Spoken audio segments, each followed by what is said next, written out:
We're going to look at some more proofs now, continuing on with proof letter D. When I look at proofs like this, I can see that there are several pairs of triangles that I could be going for.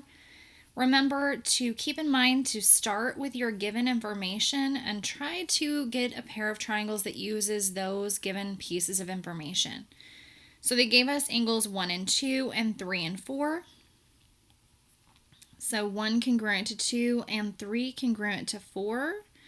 And each of these angle pairs are in these triangles that are like on the right side of the image.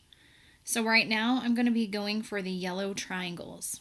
The yellow triangles also have a side in common. They share the side SV. I'll be able to prove these two are congruent through angle side angle. I'm going to go ahead and put that portion of the proof into the answer. 1 congruent to 2, 3 congruent to 4 was given.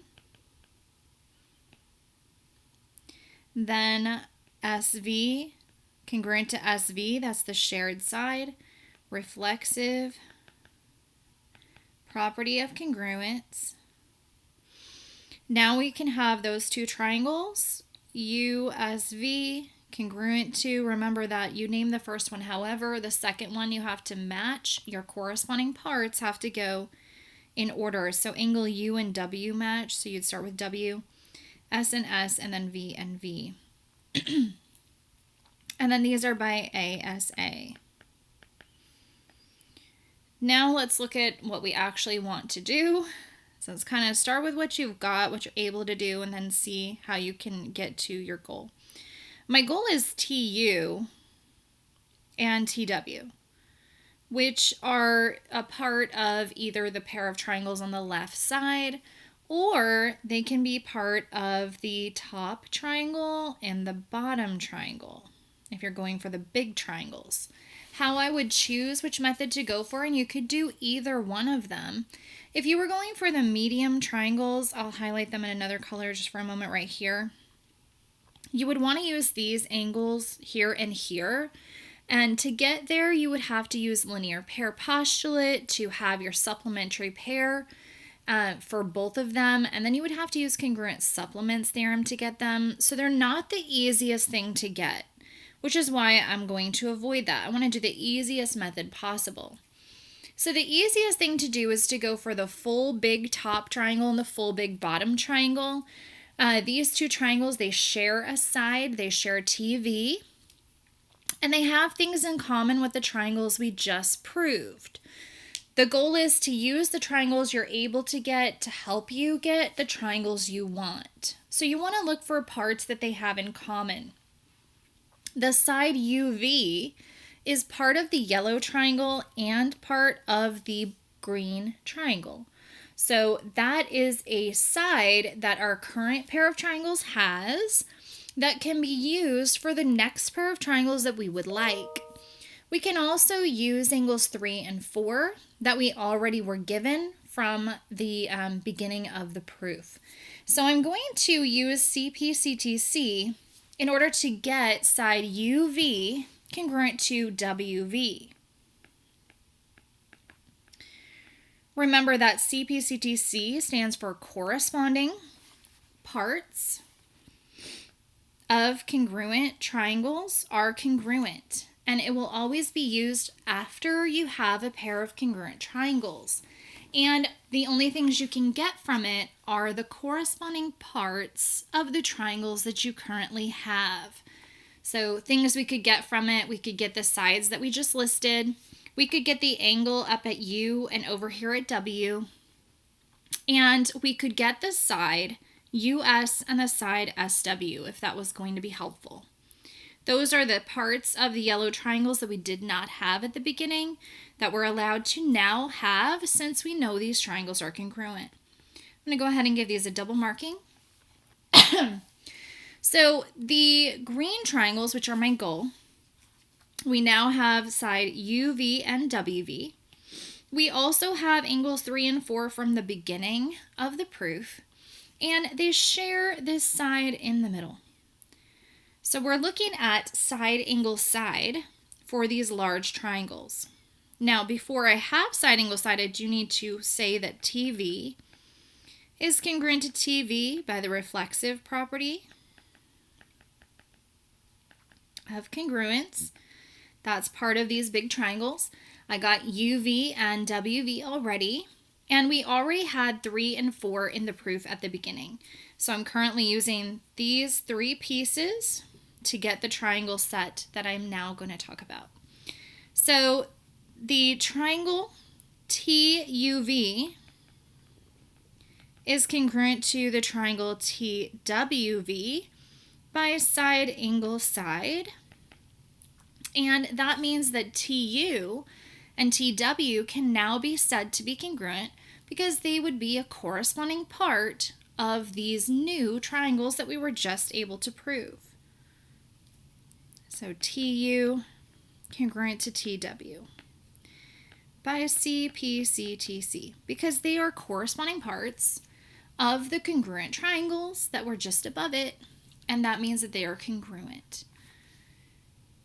Let's look at letter E. Now letter E only has 2 triangles in it, but my goal is to prove that RW and TU are congruent to each other, which means that I'm going to have to take segments apart. The reason I know I'll have to take segments apart is that this is not a side of the triangle, so I can't just use CPCTC.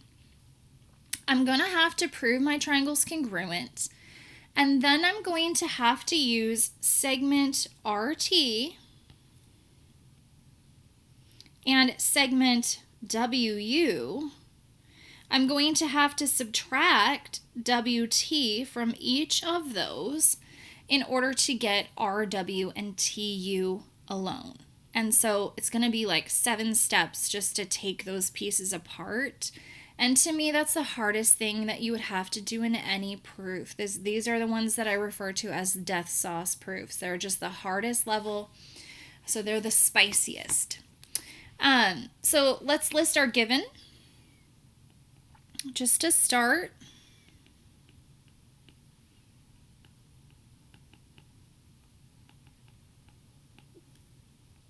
so we have 3 givens. That's a lot of givens. This means we're going to be able to get to those triangles real quick.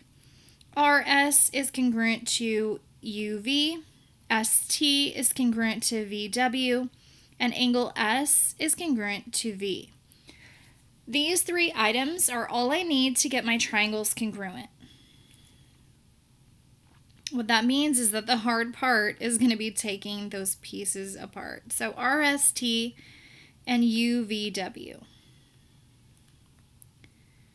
by side angle side. So they have 2 sides and the angle is between them.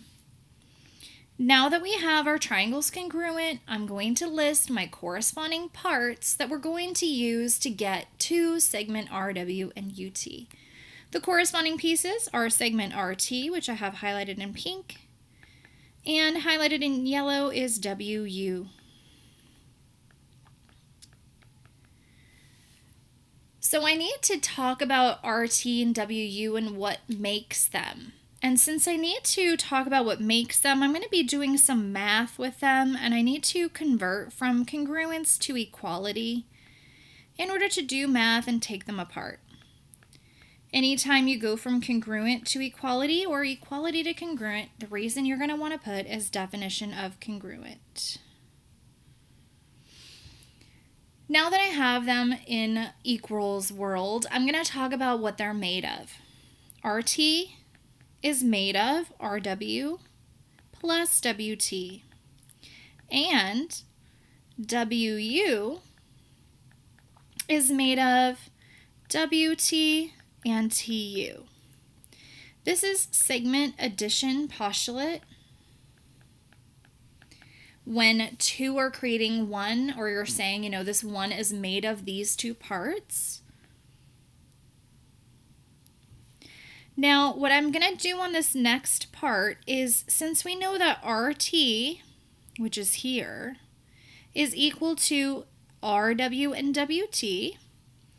And we know that WU, which is here, is made of WT and TU.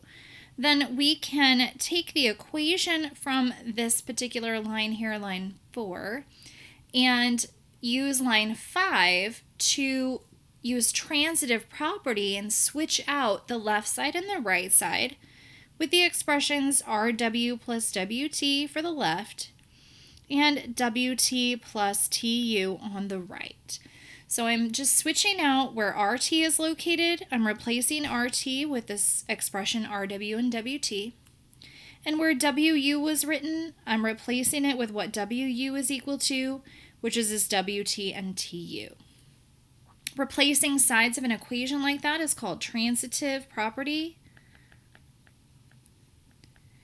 And we are in equals territory right now, so property of equality, because the symbol in the equation was an equal sign and not a congruent sign. Notice how both sides of this have the segment WT. Now, Pearson doesn't make you do this step, but I like to show this step. The piece that's equal that I'm going to subtract from both sides is WT equal to WT. For this problem, it's reflexive property, but it's not always the reflexive property because sometimes your segments, they're not touching, and so if it doesn't happen to be the same segment, then you would have to say whatever segments you're taking away are equal to each other. And then you're going to subtract them. So we're going from the equation here to the next line by subtracting WT from both sides.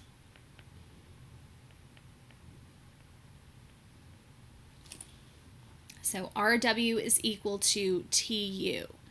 Now, I just noticed that I had the letters kind of in backwards order of what they have for our goal. I'm just going to add in an or. RW is equal to UT. Okay, same thing. UT and TU are the same segment. Doesn't matter the order you write that in. We're getting this through subtraction. If I had thought about it ahead of time, I would have just changed the letters. Instead of saying TU, I would have said UT. So we subtract it. And next, the only thing we need to do is to go from equalities to congruent so that it looks just like what we want it to look like. So segment RW is congruent to segment UT. And that is just definition of congruent because we just went from equality to congruence.